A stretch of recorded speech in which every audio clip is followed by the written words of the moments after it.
Okay, guys, how are you? Today we will start with this.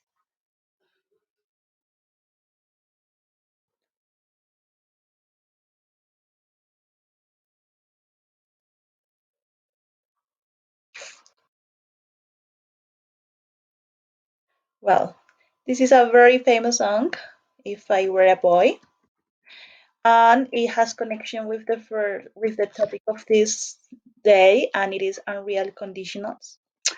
And I will read. It is not difficult. It is very easy.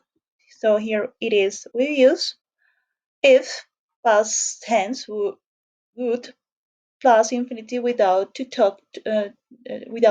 talk about a hypothetical or unreal situation in the present or future as its imaginary result. Example: if I saw someone in trouble, I would or I'd go and help. For example, in my case, if I won the lottery, I would travel around the world. Hmm?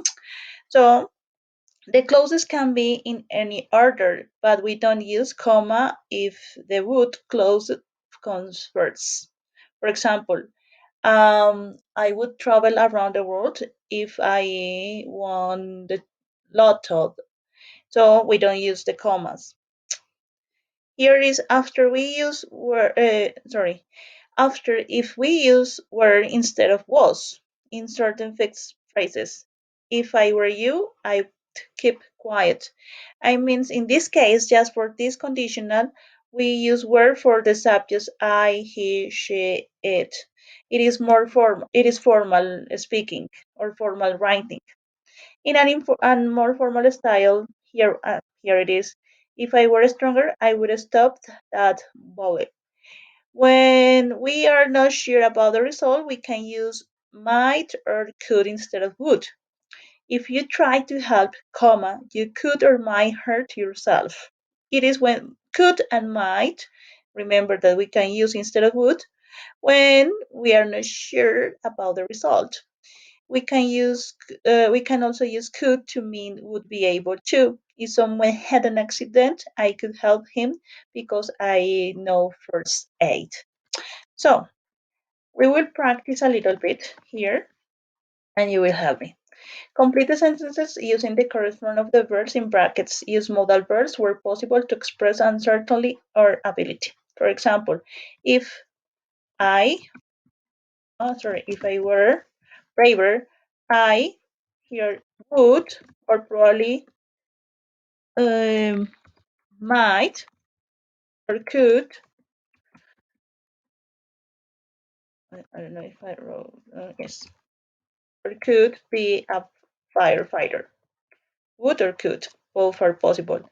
If would volunteer more if we had more time. What would you do if you saw someone being robbed? If I won the lottery, oh, my example, we would give some money to charity. Remember that when we start with win, if we won the lottery, comma, we would give, sorry, we would give some money to charity. We would give. So here, the next one. Oh, sorry. Here, number 5. I wouldn't, I wouldn't do a job if it were risky or dangerous. He would be he would be so embarrassed if he knew people were talking about his reason. Mhm. Okay, guys, here we have.